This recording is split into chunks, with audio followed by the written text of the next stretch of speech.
Today's video is brought to you by Audible. If you've ever wanted to experience classic books in a whole new way, now's your chance. With Audible, you can listen to thousands of audiobooks, from timeless literature to modern bestsellers, anytime, anywhere. Start your free 30-day trial and support the channel by clicking the link in the description below. Thank you. My First Aeroplane by H.G. Wells. Far back, it was in the spring of 1912 that I acquired Alauda Magna, the great lark, for so I christened her. And I was then a slender young man of 24, with hair, beautiful blonde hair, all over my adventurous young head. I was a dashing young fellow enough, in spite of the slight visual defect that obliged me to wear spectacles on my prominent, aquiline, but by no means shapeless nose, the typical flyer's nose. I was a good runner and swimmer, a vegetarian as ever, an all-wooler, and an ardent advocate of the extremist views in every direction about everything. Precious little in the way of a movement got started that I wasn't in. I owned 2 motorbicycles, and an enlarged photograph of me at that remote date in leather skullcap, goggles and gauntlets still adorns my study fireplace. I was also a great flyer of war kites and voluntary scoutmaster of high repute. From the first beginnings of the boom in flying, therefore, I was naturally eager for the fray. I chafed against the tears of my widowed mother for a time, and at last told her I could endure it no longer. "If I am not the first to fly in Mintonchester," I said, "I leave Mintonchester. I'm your own son, Mummy, and that's me." And it didn't take me a week to place my order when she agreed. I found one of the old price lists the other day, in a drawer, full of queer woodcuts of still queerer contrivances. What a time that was! An incredulous world had at last consented to believe that it could fly, and in addition to the motor car people and the bicycle people and so on, 100 new, unheard-of firms were turning out aeroplanes of every size and pattern to meet the demand. Amazing prices they got for them too. 350 was cheap for the things. I find 450, 500 guineas in this list of mine, and many as capable of flight as oak trees. They were sold too, without any sort of guarantee, and with merest apology for instructions. Some of the early aeroplane companies paid nearly 200% on their ordinary shares in those early years. How well I remember the dreams I had, and the doubts. The dreams were all of wonder in the air. I saw myself raising gracefully from my mother's paddock, clearing the hedge at the end, circling up to get over the vicar's pear trees, and away between the church steeple and the rise of Withycombe, towards the marketplace. Lord, how they would stare to see me. "Young Mr. Betts again," they would say. "We knew he'd do it." I would circle and perhaps wave a handkerchief, and then I meant to go over Lupton's Gardens to the grounds of Sir Digby Foster. There, a certain fair denizen might glance from the window. Ah, youth, youth. My doubts were all of the make I should adopt, the character of engines I should choose. I remember my wild rush on my motorbike to London to see the things and give my order, the day of muddy traffic dodging as I went from one shop to another, my growing exasperation at hearing everywhere the same refrain. "Sold out, can't undertake to deliver before the beginning of April. Not me!" I got Alauda Magna at last at a little place in Blackfriars Road.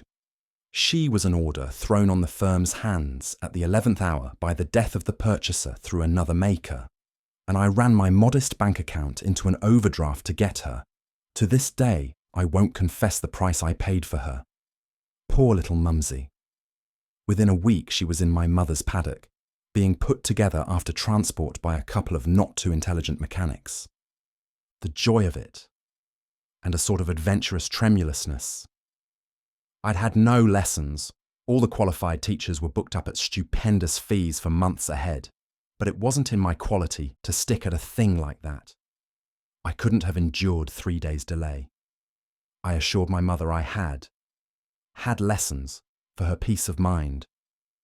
It is a poor son who will not tell a lie to keep his parent happy. I remember the exultant turmoil of walking round the thing as it grew into a credible shape, with the consciousness of half Mintonchester peering at me through the hedge, and only deterred by our new trespass board and the disagreeable expression of Snape, our trusted gardener, who was partly mowing the grass and partly on sentry-go with his scythe, from swarming into the meadow. I lit a cigarette and watched the workmen sagely, and we engaged an elderly unemployed named Snortycombe to keep watch all night to save the thing from meddlers. In those days, you must understand, an aeroplane was a sign and a wonder. A lauda magna was a darling for her time, though nowadays I suppose she would be received with derisive laughter by every schoolboy in the land. She was a monoplane, and roughly speaking, a Blériot, and she had the dearest, neatest, 7-cylinder 40 horsepower GKC engine, with its GBS flywheel that you can possibly imagine. I spent an hour or so tuning her up. She had a deafening purr, rather like a machine gun, in action. Until the vicar sent round to say that he was writing a sermon upon peace, and was unable to concentrate his mind on that topic, until I desisted. I took his objection in good part, and after a culminating volley and one last lingering look, started for a stroll round the town. In spite of every endeavour to be modest, I could not but feel myself the cynosure of every eye. I had rather carelessly forgotten to change my leggings and breeches I had bought for the occasion, and I was also wearing my leather skullcap, with ear flaps carelessly adjusted so that I could hear what people were saying. I should think I had half the population under 15 at my heels before I was halfway down the high street. "You going to fly, Mr. Betts?" says one cheeky youngster. "Like a bird," I said. "Don't you fly till we comes out of school," says another. It was a sort of royal progress that evening for me. I visited old Lupton, the horticulturist, and he could hardly conceal what a great honour he thought it. He took me over his new greenhouse. He had now got, he said, 3 acres of surface under glass, and showed me all sorts of clever dodges he was adopting in way of intensive culture. And afterwards we went down to the end of his old flower garden and looked at his bees. When I came out, my retinue of kids was still waiting for me, reinforced. Then I went round by Paramore's and dropped into the Bull and Horses, just as if there wasn't anything particular up for a lemon squash. Everybody was talking about my aeroplane. They just shut up for a moment when I came in, and then burst out with questions. It's odd nowadays to remember all that excitement. I answered what they had to ask me and refrained from putting on any side, and afterwards Miss Flightman and I went into the commercial room and turned over the pages of various illustrated journals and compared the pictures with my machine in a quite unassuming sort of way. Everybody encouraged me to go up. Everybody. I lay stress on that because, as I was soon to discover, the tides and ebbs of popular favour are among the most inexplicable and inconsistent things in the world. I particularly remember old Cheeseman, the pork butcher whose pigs I killed, saying over and over again, in a tone of perfect satisfaction, "You won't have any difficulty in going up. You won't.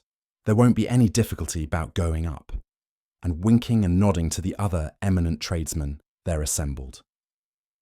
I hadn't much difficulty in going up. A lauda magna was a cheerful lifter, and the roar and spin of her engine had hardly begun behind me before she was off her wheels. Snap, snap, they came up above the ski gliders, and swaying swiftly across the meadows towards the vicarage hedge. She had a sort of onward roll to her, rather like the movement of a corpulent but very buoyant woman. I had just a glimpse of brave little mother trying not to cry and full of pride in me, on the veranda, with both the maids and old Snape beside her, and then I had to give all my attention to the steering wheel if I didn't want to barge into the vicar's pear trees. I'd felt the faintest of tugs just as I came up, and fancied I heard a resounding whack on our new trespassers will be prosecuted board, and I saw the crowd of people in the lane running this way and that from my loud humming approach. But it was only after the flight was all over that I realised what that fool Snortycombe had been up to. It would seem he had thought the monster needed tethering.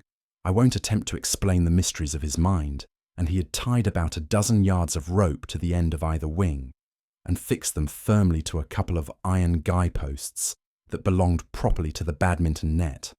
Up they came at the tug of a louder, and they were trailing and dancing and leaping along behind me and taking the most vicious dives and lunges at everything that came within range of them. Poor old Templecom got it hottest in the lane, I'm told. A frightful whack on his bald head.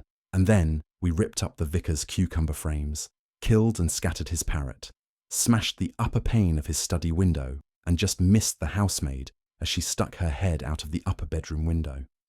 I didn't, of course, know anything of this at the time. It was on a lower plane altogether from my proceedings. I was steering past his vicarage, a narrow miss, and trying to come round to clear the pear trees at the end of the garden, which I did with a graze, and the trailers behind me sent leaves and branches flying this way and that. I had reason to thank heaven for sturdy little GKCs. Then I was fairly up for a time. I found it much more confusing than I had expected. The engine made such an infernal whir-row for one thing, and the steering tugged and struggled like a thing alive. But I got her heading over the marketplace all right. We buzzed over Stunts the greengrocer, and my trailers hopped up his back premises and made a sanguinary mess of the tiles on his roof, and sent an avalanche of broken chimney pot into the crowded street below. Then the thing dipped. I supposed one of the guy posts tried to anchor for a second in Stunt's rafters, and I had the hardest job to clear the Bull and Horse's stables. I didn't, as a matter of fact, completely clear them.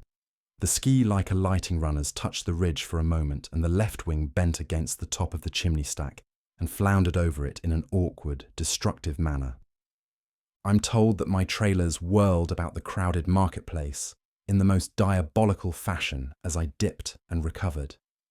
But I'm inclined to think all this part of the story has been greatly exaggerated. Nobody was killed, and I couldn't have been half a minute from the time I appeared over Stunts to the time when I slid off the stable roof and among Lupton's glass. If people had taken reasonable care of themselves, instead of gaping at me, they wouldn't have got hurt. I had enough to do without pointing out to people that they were likely to be hit by an iron guy-post which had seen fit to follow me. If anyone ought to have warned them, it was that fool Snorticombe. Indeed, what with the incalculable damage done to the left wing and one of the cylinders getting out of rhythm and making an ominous catch in the whir, I was busy enough for anything on my own private personal account. I suppose I am in manner of speaking responsible for knocking old Dudney off the station bus, but I don't see that I can be held answerable for subsequent evolutions of the bus, which ended after a charge among the market stalls in Cheeseman's shop window, nor do I see that I am to blame because an idle and ill-disciplined crowd chose to stampede across a stock of carelessly distributed earthenware and overturn a butter stall. I was a mere excuse for all this misbehaviour. I didn't exactly fall into Lupton's glass, and I didn't exactly drive over it. I think ricocheting describes my passage across his premises as well, and any single word can. It was the queerest sensation, being carried along by this big, buoyant thing, which had, as it were, bolted with me, and feeling myself alternately lifted up and then dropped with a scrunch upon a fresh greenhouse roof, in spite of all my efforts to control. And the infinite relief when at last, at the 5th or 6th pounce, I rose and kept on rising. I seemed to forget everything disagreeable instantly. The doubt whether, after all, a Lauda Magna was good for flying vanished. She was evidently very good. We whirred over the wall at the end, with my trailers still bumping behind, and beyond one of them hitting a cow, which died next day. I don't think I did the slightest damage to anything or anybody all across the breadth of Cheeseman's meadow. Then I began to rise, steadily but surely, and getting the thing well in hand, came swooping round over his piggeries to give Mintonchester a second taste of my quality. I meant to go up in a spiral until I was clear of all the trees and things and circle about the church spire. Hitherto I had been so concentrated on plunges and tugs of the monster I was driving, and so deafened by the uproar of my engine, that I had noticed little of the things that were going on below.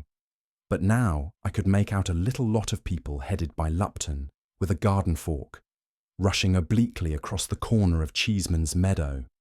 It puzzled me for a second to imagine what they could think they were after.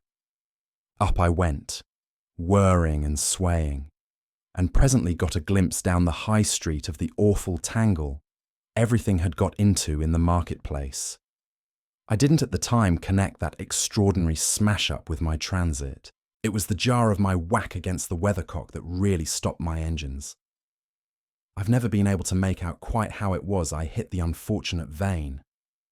Perhaps the twist I had given my left wing on Stunt's roof spoilt my steering. But anyhow, I hit the gaudy thing and bent it, and for a lengthy couple of seconds, I wasn't by any means sure whether I wasn't going to dive straight down into the marketplace.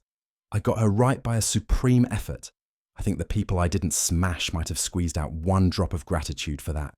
Drove pitching at the treetops of Withycombe, got round, and realised the engines were stopping.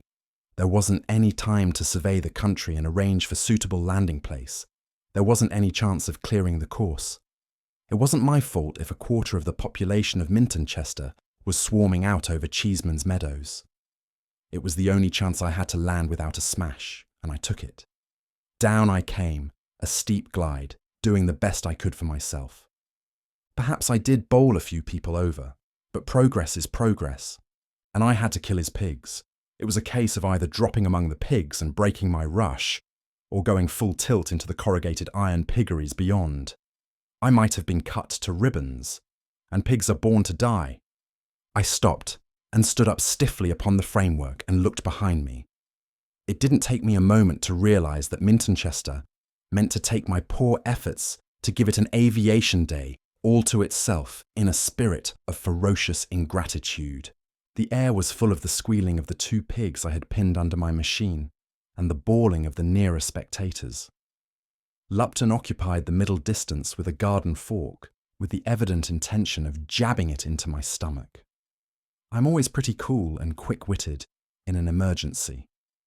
I dropped off poor Alauda Magna like a shot, dodged through the piggery, went up by Frobisher's orchard, nipped over the yard wall of Hinks's cottages, and was into the police station by the back way before anyone could get within 50 feet of me. "Hello," said Inspector Nenton. "Smash the thing?" "No," I said, "but people seem to have got something the matter with them. I want to be locked in a cell." For a fortnight, do you know, I wasn't allowed to come near my own machine. I went home from the police station as soon as the first excitement had blown over a little, going round by Love Lane and Chart so as not to arouse any febrile symptoms. I found Mother frightfully indignant, you can be sure, at the way I had been treated. And there, as I say, was I, standing a sort of siege in the upstairs rooms, and sturdy little Alauda Magna away in Cheeseman's field, being walked round and stared at by everybody in the world but me. Cheeseman's theory was that he had seized her. There came a gale one night, and the dear thing was blown clean over the hedge among Lupton's greenhouses again, and then Lupton sent round a silly note to say that if we didn't remove her, she would be sold to defray expenses, going off into a long tirade about damages and his solicitor. So Mother posted off to Clamps, the furniture removers at Up Norton Corner, and they got hold of a timber wagon, and popular feeling had allayed sufficiently before that arrived for me to go in person to superintend the removal. There she lay like a great moth above the debris of some cultural projects of Lupton's, scarcely damaged herself except for a hole or so, and some bent rods and stays in the left wing and a smashed skid. But she was bespattered with pig's blood and pretty dirty. I went at once by instinct for the engines, and had them in perfect going order before the timber wagon arrived. A sort of popularity returned to me with that procession home. With the help of a swarm of men, we got Alauda Magna poised on the wagon, and then I took my seat to see she was balanced properly, and a miscellaneous team of 7 horses started to tow her home. It was nearly 1 o'clock when we got to that, and all the children turned out to shout and jeer. We couldn't go by Pook's Lane and the vicarage, because the walls are too high and narrow, and so we headed across Cheeseman's Meadows for Stokes Waste and the Common. to get round by that detour. I was silly, of course, to do what I did. I see that now, but sitting up there on my triumphal car with all the multitude about me excited me. I got a kind of glory on. I really only meant to let the propellers spin as sort of hurrahing, but I was carried away. Whoosh! It was like something blowing up, and behold, I was sailing and plunging away from my wain across the common for a second flight. "Lord," I said. I fully meant to run up the air a little way, come about, and take her home to our paddock. But those early aeroplanes were very uncertain things. After all, it wasn't such a very bad shot to land in the vicarage garden, and that practically is what I did. And I don't see that it was my fault that all the vicarage and a lot of his friends should be having lunch on the lawn. They were doing that, of course, so as to be on the spot without having to rush out of the house when a lauda magna came home again. Quiet exultation, that was their game. They wanted to gloat over every particular of my ignominious return. You can see that from the way they had arranged the table. I can't help it if fate decided that my return wasn't to be so ignominious as all that, and swooped me down on the lot of them. They were having their soup. They had calculated on me for the dessert, I suppose. To this day, I can't understand how I didn't kill the vicar. The forward edge of the left wing got him just under the chin and carried him back a dozen yards. He must have had neck vertebrae like steel. And even then, I was amazed his head didn't come off. Perhaps he was holding on underneath, but I can't imagine where. If it hadn't been for the fascination of his staring face, I think I could have avoided the veranda. But as it was, that took me by surprise. That was a fair crumple up. The wood must have just rotted away under its green paint. But anyhow, it and the climbing roses and shingles above, and everything snapped and came down like stage scenery, and I and the engines, and the middle part, drove clean through the French windows onto the drawing-room floor. It was jolly luck for me, I think, that the French windows weren't shut. There's no unpleasanter way of getting hurt in the world than flying suddenly through thin window glass. And I think I ought to know.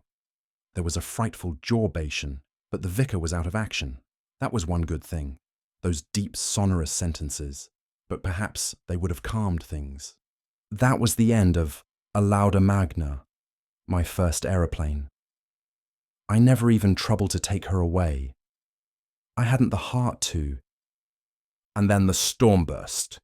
The idea seems to have been to make Mother and me pay for everything that had ever tumbled down or got broken in Mintonchester since the beginning of things. Oh, and for any animal that had died a sudden death in the memory of the oldest inhabitant. The tariff ruled high too. Cows were 25 to 30 pounds and upward. Pigs about £1 each, with no reduction for killing a quantity. Verandas were steady at 45 guineas. Dinner services too were up, and so were tilting and branches of the building trade. It seemed to certain persons in Mintonchester, I believe, that an era of unexampled prosperity had dawned upon the place, only limited, in fact, by the solvency of me and Mother. The vicar tried the old sold to defray expenses racket, but I told him he might sell. I pleaded defective machinery and the hand of God, did my best to shift the responsibility onto the firm in Blackfriars Road, and as additional precaution, filed my petition in bankruptcy.